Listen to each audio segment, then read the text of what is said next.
That Naturopathic Podcast. TNP. Hello there. Hi, and thanks for joining us. I'm Dr. Michelle Pobega, naturopathic doctor. And I'm Dr. David Miller, ND, and we hear your frustrations. This show is for you. This show is for you if you're feeling like your current healthcare strategy is not getting to the root cause or the underlying reasons for your health. This show is for you if you've been told that you're fine, but you definitely don't feel very well. This show is for you if you're walking out of your doctor's office with 1, 2, 3, 4, or even 5 medications without any mention of diet, lifestyle, or a long-term game plan. This show is for you if you've got several specialists taking care of you, but no one is really putting all the pieces together. This show is for you if you believe that health should be part of healthcare. These problems have solutions. We know it. Our patients know it. And we want you to know it. Naturopathic medicine is the solution that you should know about. Hello, and welcome to another episode of That Naturopathic Podcast. I'm Dr. Michelle Pobega. I am flying solo today, and I'm here to, spark a fire, remind you, encourage you to move your body. I was doing home workouts, and it started well before COVID when I was living in a condo and I wasn't close to my old gym before. And I started doing home workouts, but I found that I wasn't as motivated as I was when I went to the gym. So it wasn't as consistent. And I found myself feeling, and then COVID came and being in the house, it just felt gross. And I still wasn't moving my body consistently or methodically or just with good intention. I would often go check my phone. I would do this, blah, blah, blah. So maybe about... And it took me a while to shake that, to be honest. So I get it. I get how we're all busy and it's hard to come out of the funk and it's hard to allocate time for this. But then earlier, maybe like early 2023, I started to realize that I need to make a better commitment. So I started doing a little bit more of my home workouts. I have a platform that I have a subscription to, so I can set it for 20 minutes, 30 minutes. And usually that's my biggest commitment. I'm not doing 1 hour classes of cardio or HIIT or Pilates or yoga. I'm doing 20 to 30 minutes. And I started becoming a little bit more consistent this year with it. And then I realized there was an F45 up the street from me and I joined it, but I didn't have the intention of going every day because I also know that as a woman, and depending on my stress response, my stress levels, how I'm feeling, I cannot commit to a high intensity exercise every single day of the week for 45 minutes, especially based on hormone cycles and things like that. And if you aren't familiar with working with your hormones, females, I did record a podcast, a solo episode. I don't remember how many months back now, but there's things like that available. That episode's available. Oh my God. And things like Fast Like a Girl by Mindy Pelz is available. There's a lot more women starting to come out to talk about how we cannot exercise or have the same eating habits like men do because our hormones pretty much govern everything. So anyways, that was part of the reason why I didn't think it was a good idea to just join F45. It's also one of those reasons why I don't really love Orange Theory because it's just high intensity the whole time. And I feel like that is probably causing a lot of issues for people that they just don't know it yet. Anyways, I joined F45. I was going once, twice a week, and I loved it. And then I found because I was pushing myself in that specific scenario with no phone as a distraction, 100% commitment, there were other people there. We motivate each other and just like human nature of competition and staying and feeling like you're keeping up to the same level. Like I would push myself. I would challenge myself. And then I found when I started doing my home workouts, I was more committed to the process with my home workouts as well. And I gotta say, even though I used to love working out at the gym, falling off was hard. And I don't think I fully realized the impact it was having. And then sitting all day at a desk, I started getting like more low back problems, issues of like tight glutes, and then sciatic like pains where I was getting like pains down my leg or numbness in my leg. And I was like, this is not okay. So I made a better commitment to move my body regularly. And on days that I can't do a proper exercise, I always wake up and I stretch and I move my body. I am 43, guys. I cannot pretend like I'm 20 and just do whatever I want. I have to start my day with intention. So I typically do some stretches and some mobility exercises in the morning, especially if I'm not having a proper exercise moment, a conscientious 20 to 30 minutes of like more resistance related exercise. So the reason I'm talking about this is that in practice, there are a lot of people coming into the office, and I'm seeing a lot of women with PCOS, which is often insulin driven, an insulin driven problem that then thereby affects their female hormones. I'm seeing people complaining about their weight. I'm seeing people who have poorly functioning thyroids. I'm seeing people who are chronically stressed. I'm seeing people who have insulin resistance or pre-diabetes or type 2 diabetes. I'm seeing people with cholesterol issues. I'm seeing people with cardiovascular issues. And I'm seeing people with mental health issues. And very few of them are actually committing to moving their body conscientiously and consistently. And all of those conditions would be impacted by consistent and mindful exercise. And I think sometimes we overcomplicate things in our head. And we think, oh, I have to join a gym, or I have to do this, or, I have to work out for an hour, or it has to be high intensity, or blah, blah, blah. But in all fairness, I feel like a lot of that is excuses. I know that time might be a limiting factor. And some people do feel like they work out better in a public environment, like in a gym or in a class, in a group setting, rather than being motivated to do it at home. I get it. So what I'm saying is find what works for you, because building muscle is a huge part of our resiliency. Building muscle is a huge part of strengthening so many facets of our health.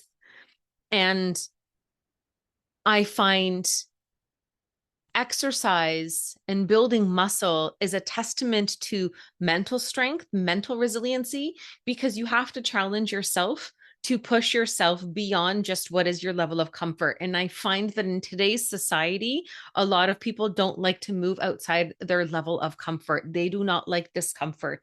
And that goes for so many things, with emotional things, with trying something new, with, pushing themselves a little bit further. And this is where I David Goggins the shit out of my exercises. And I was like, I got to just mind over matter this thing. And that also improves mental resiliency, because then when you're done, you're like, I did that shit. I was like, I'm a rock star. You know what I mean? And then you start being like, well, I can apply that mental strength and resiliency to other facets of my life. So sometimes it helps to start with exercise. But our muscles are an organ system, and they have a lot of benefits and functions. And building your muscles is going to have such a huge ripple effect. Now, a lot of people get stuck in, if I eat shit, I can just exercise. And I think exercise is phenomenal, and it's going to benefit your body in a multitude of ways. But what I will say, and I will never back down from this statement, you cannot exercise your way out of a shit crap diet, period, end of story.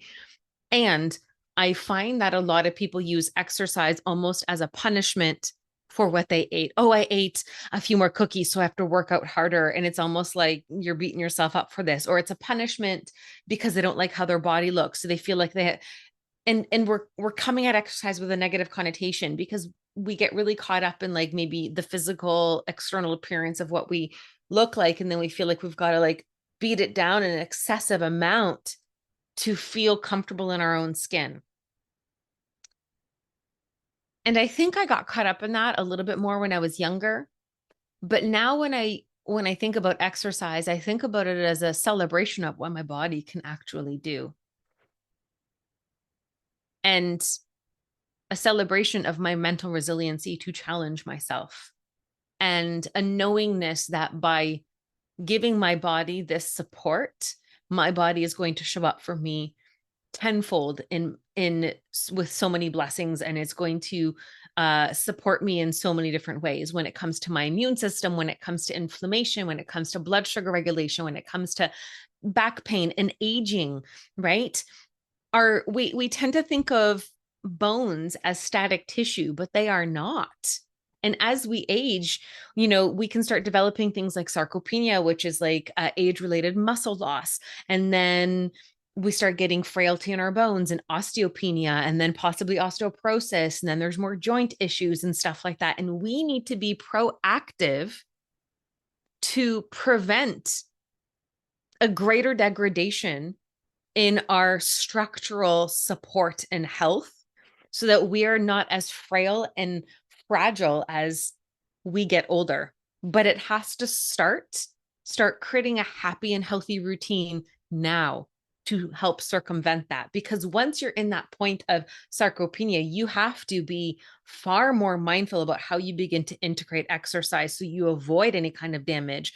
Once we get into the place of like bone fragility and like joint fragility, there has to be a much more educated and mindful approach and a very gentle approach to integrating exercise again. But back to my bone not being static tissue, bone is constantly being broken down and rebuilt, just like our muscles. Every time we exercise, we like tear them apart and we rebuild them. Like our body's constantly in a state of flux, and our bones are no different. And part of how exercise benefits our bones is because our muscles are then attached to tendons. The tendons are what attach to the bones. And when we start using our muscles more, it tends to put tension on the bone through the tendons with like a pulling mechanism. And then if your bones feel like there's tension pushed against them, they are going to then deposit more minerals to become stronger to be able to handle that extra tension. So exercise also allows for better bone health, because we are giving our body more of the signals to mineralize our bones and maintain that building rather than degradation of bone tissue. And then on top of that, you build your muscles, you strengthen the joints, you strengthen the ligaments and the tendons that connect joints and fuse things together to make sure that everything is attached and moving well. It's important to keep those things lubricated.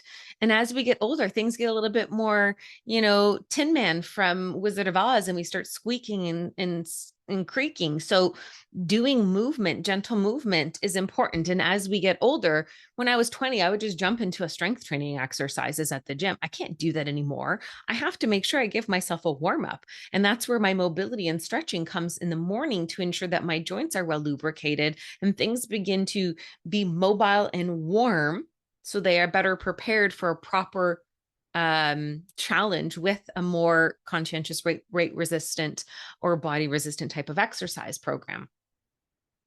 So as we age, we need to understand how to modify our exercises.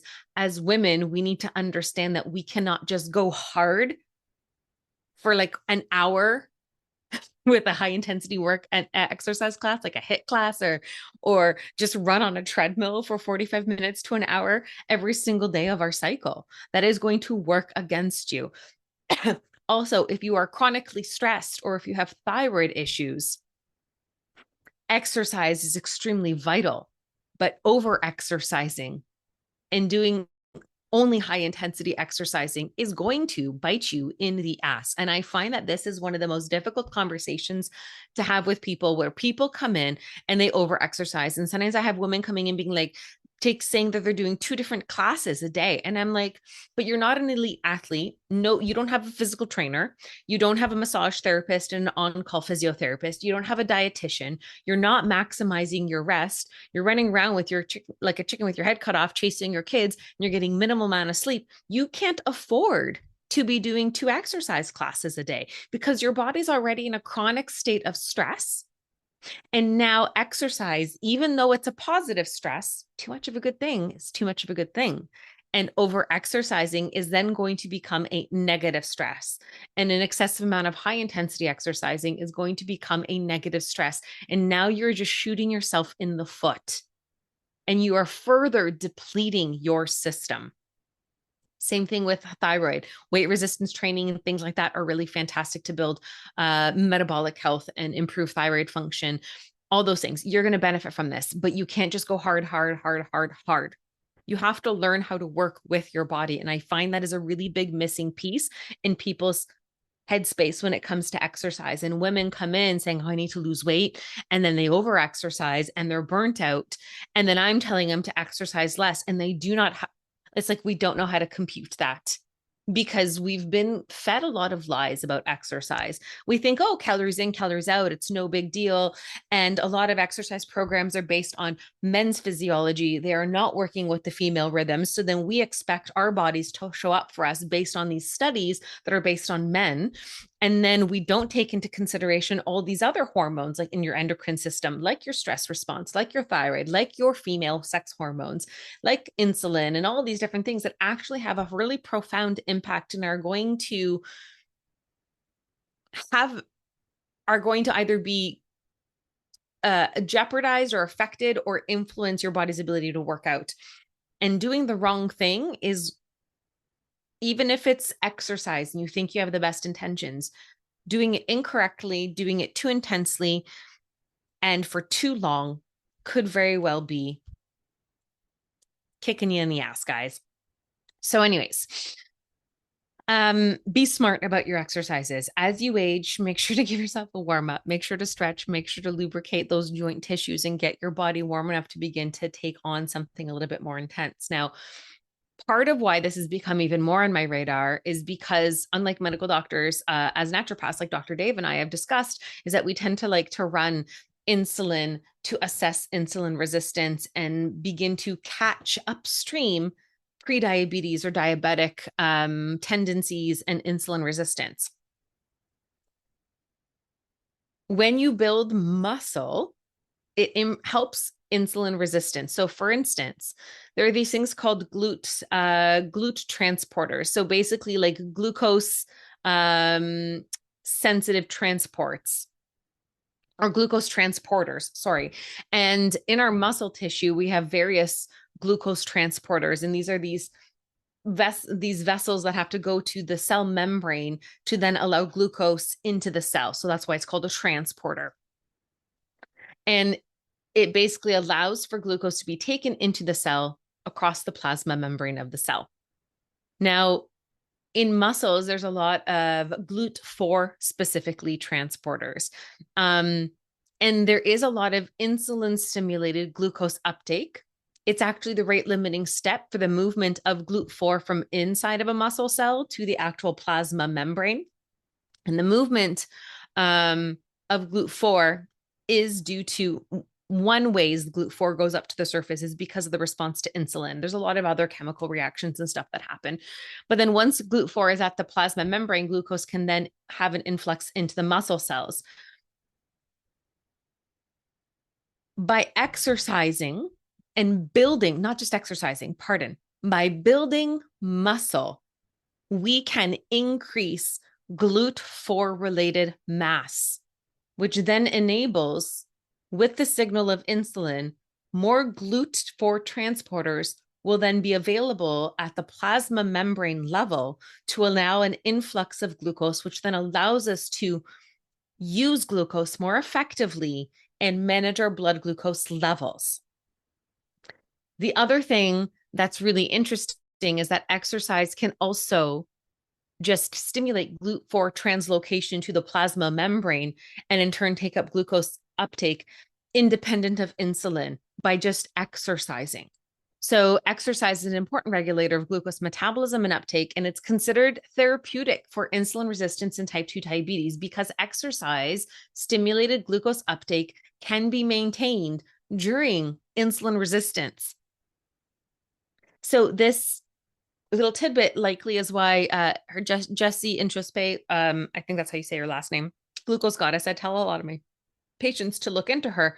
She talks about, I don't know, within like 60 minutes of eating a big meal, go for a walk, because you're starting to stimulate muscle activity a little bit more gently. We don't have to do an intense exercise, but then it stimulates the transport of GLUT4 molecules to the plasma membrane. So then you can use the blood sugar that's being produced by the meal you just consumed. And that helps regulate your blood sugar levels. There's also, by building muscle, you start to increase your mitochondrial volume. And mitochondria are the powerhouses of our cells. They produce energy in our cells, and they play a really important role in skeletal muscle metabolism, which would then also influence your glucose levels and insulin and glucose influx and uptake, as well as like energy supply, etc. When we build muscle, we also can help decrease inflammation with the excretion of myokines. We will help hormones. We help immune system. Building muscle is like an insurance policy for your body's health.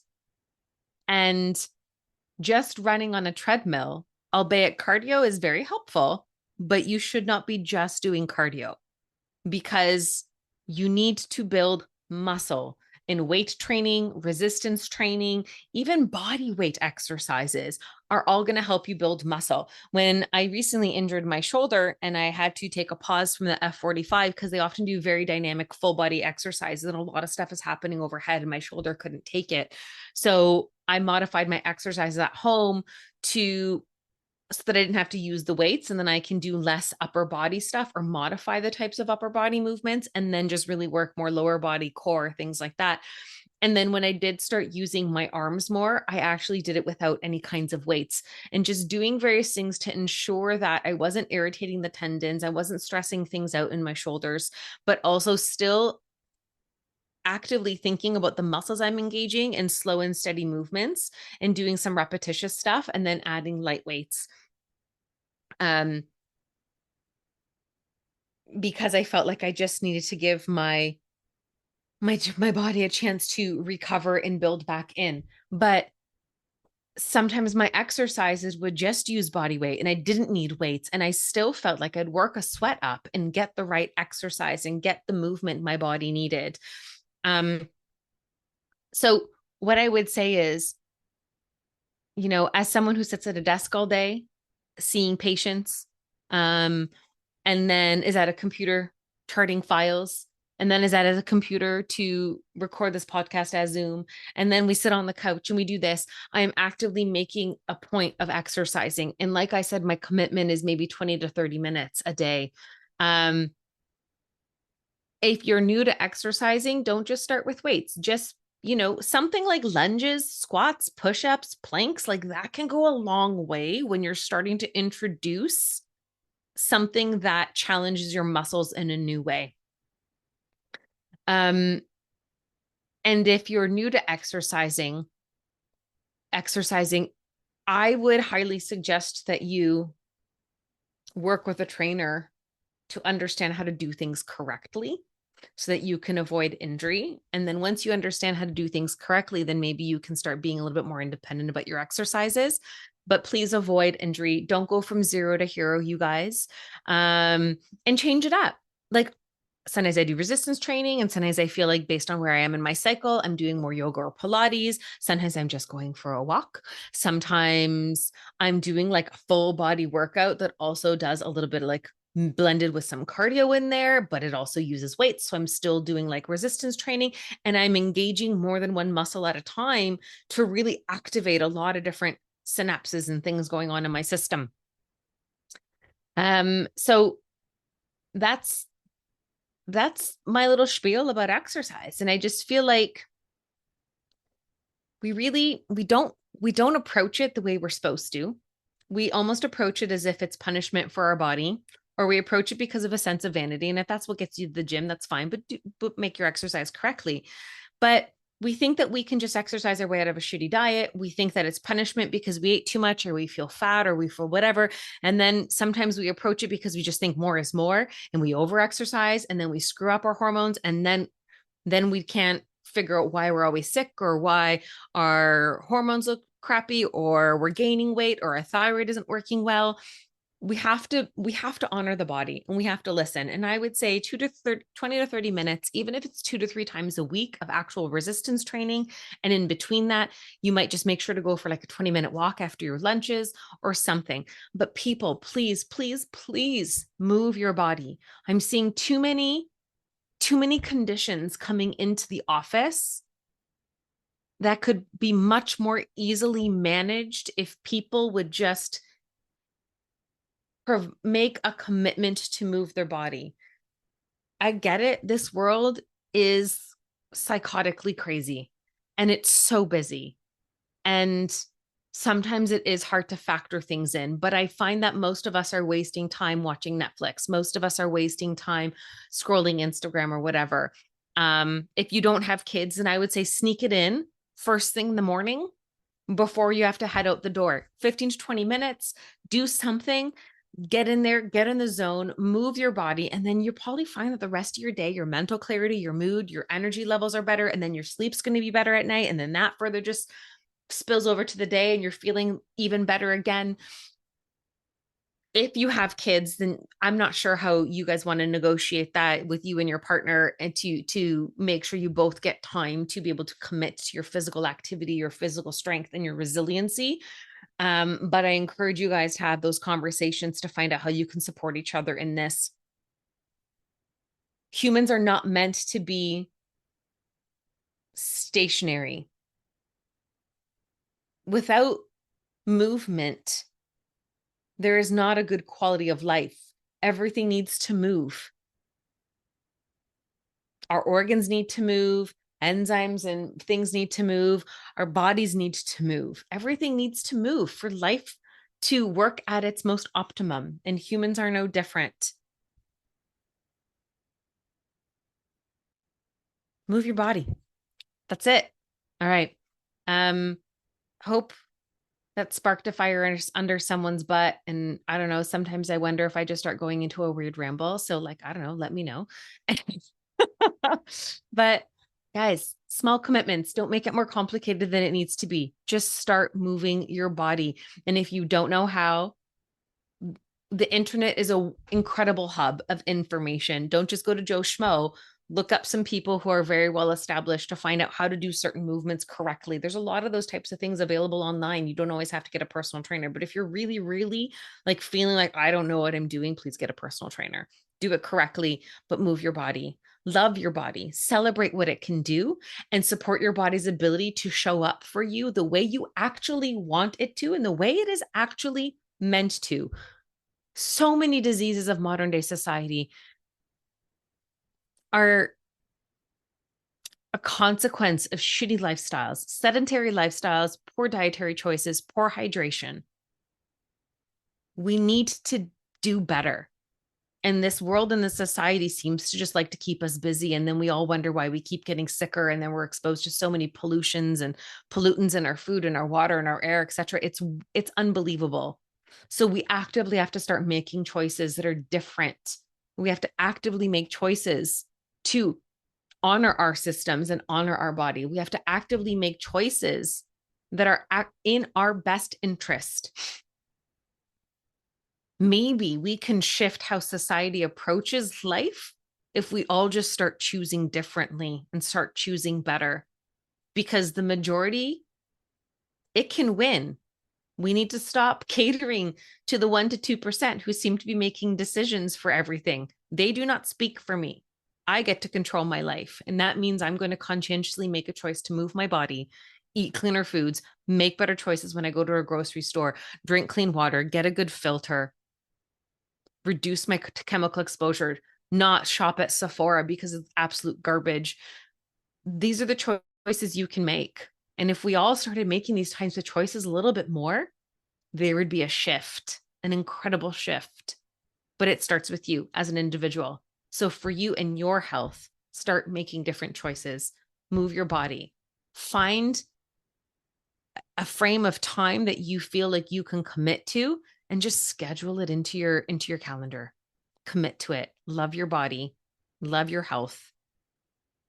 Arm your body with the resiliency it needs, and go for it. Okay. Bye, everyone.